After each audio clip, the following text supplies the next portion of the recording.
It is a beautiful story and breath of fresh air born from the imagination of a music teacher in the city of Natitingu in the northeast of Benin. The idea of the multi-instrumentalist Andre Belagumo was to launch a music school open only to girls. The group is made of only 7 girls aged between 11 to 18. This project has quickly crossed borders and continents.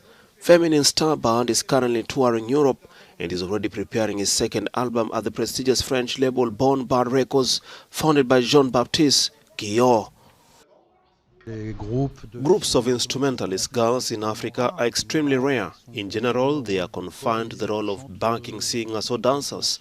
To come across a group of girls like that, who all played and excelled in their instrument, is completely difficult and deemed impossible.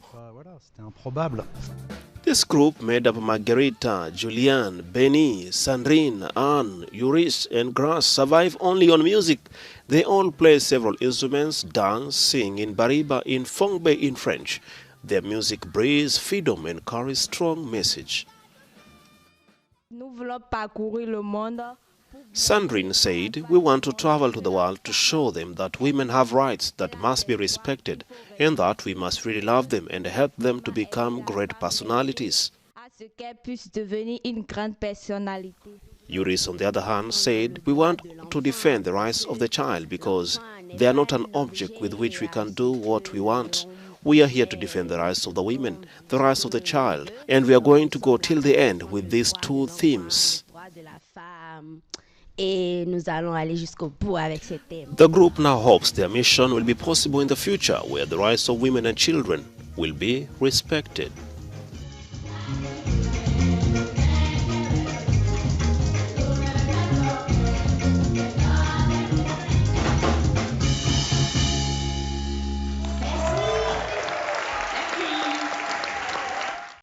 Studies by South African academics on mobile pricing suggest that the cost of mobile services, including data and voice calls, remains among the highest in the world, which shows a distorted and uncompetitive market. South Africa's mobile telecommunications industry has 4 major players. Onika Nonhlanhla Makwakwa, head of Africa for Alliance for Affordable Internet, says South Africa should consider access to affordable internet as a basic human right.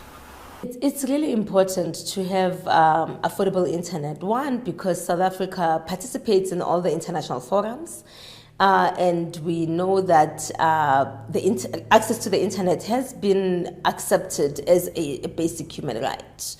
Right, so from that point of view, if we start there, we need to make sure that every citizen can be able to be online. In the last few years, South Africans started the Data Must Fall campaign, focused on exorbitant mobile data costs. The country's competitive commission heard their complaints and it ruled that mobile data prices have to be slashed by up to 50%. This Soweto resident connects to a local school's Wi-Fi. He says even though data pricing has been reduced, access to internet is still expensive.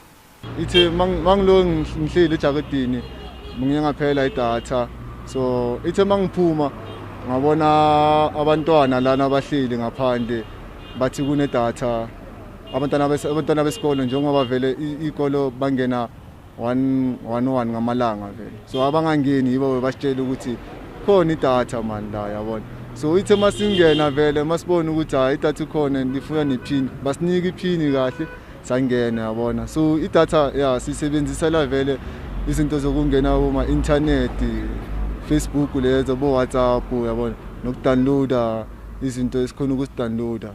On a continental scale, the World Bank estimates that Africa needs $100 billion in investment to plug its citizens into the internet by 2030. Wandi Swandeng, Johannesburg, South Africa, Africa News. The melody of Saifum Charlie's ice cream van has drawn lots of generations in Soweto since South Africa's violent apartheid years, running over for ice cream soft servants. The 63-year-old has been doing this for the past 45 years and seems to have a lot of joy in it.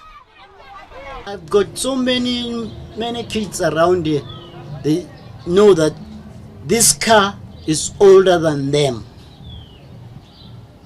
They were young when we start doing this. And if they count this car, they can tell you that, no, this car is older than me, but he's got a baby now. He can tell his kids that I used to buy ice cream in this car. And I do recognize them. For some customers, Michali's ice cream is the best. I was reminiscing the taste of it, and my taste buds was the best ever. Can even ask this guy. Not even the 1970s violent liberation struggle could stop him. When you want work, you want work. You mustn't play with the job. Even the white guy was happy to get somebody like us. Michali drives slowly past small identical bricks and iron-roofed houses built for black labourers on the outskirts of Johannesburg during apartheid. The protests have not stopped in Khartoum, Sudan's capital, against last month's military takeover and a deal that saw Prime Minister Abdullah Hamdok reinstated after his ouster in the coup. On Tuesday, security forces fired tear gas at the protesters.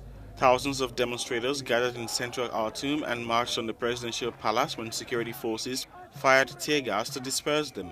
They had been stationed around the palace to prevent demonstrators from approaching. Doctors have accused security forces of using live rounds, but police denied the allegations, saying it only used minimum force to disperse protests. Sudan's top general Abdel Fattah al-Burhan seized power and detained Prime Minister Abdullah Hamdok on October 25. But after international condemnation and mass protest, he reinstated the premier in a deal they signed last week. But critics have lambasted the agreement as whitewashing. Pro-democracy activists accuse Prime Minister Hamdok of betrayal. Investors have been urged to take advantage of Africa's arable land to drive sustainable agriculture and increase food production. This was amongst the conclusion of our business leaders and policymakers at the 4th edition of the EU-Africa Business Summit in Marrakesh, held to promote business and policy initiatives between both continents. This is the time now for partners from all over the world to come and invest in the continent. They have the freedom to establish under the AfCFTA in any of their preference, and wherever they establish, we are saying that now their market is the whole continent. We have, for instance, the CADEP framework, which is promoting agriculture in Africa. We have the Malabo Declaration that was aiming at, accelerating progress towards, agricultural transformation. So these, programs need to be implemented fully by our member states. And we call upon our member states, to make sure that they are able to implement the policies that are in place. With the 23% of sub-Saharan Africa's GDP stemming from agriculture, it was also agreed that the EU-Africa trade partnership in the sector must now focus on smallholder farmers. We stand ready in the European Union to work with our partners in the African Union and all of the countries to generate the necessary finance, the technical knowledge, and all the partnerships and alliances that are required in order to make this happen. But the farmer must be at the centre of the action. The EU is Africa's largest trade and investment partner. Its foreign direct investment stock in Africa in 2020 was $251 billion.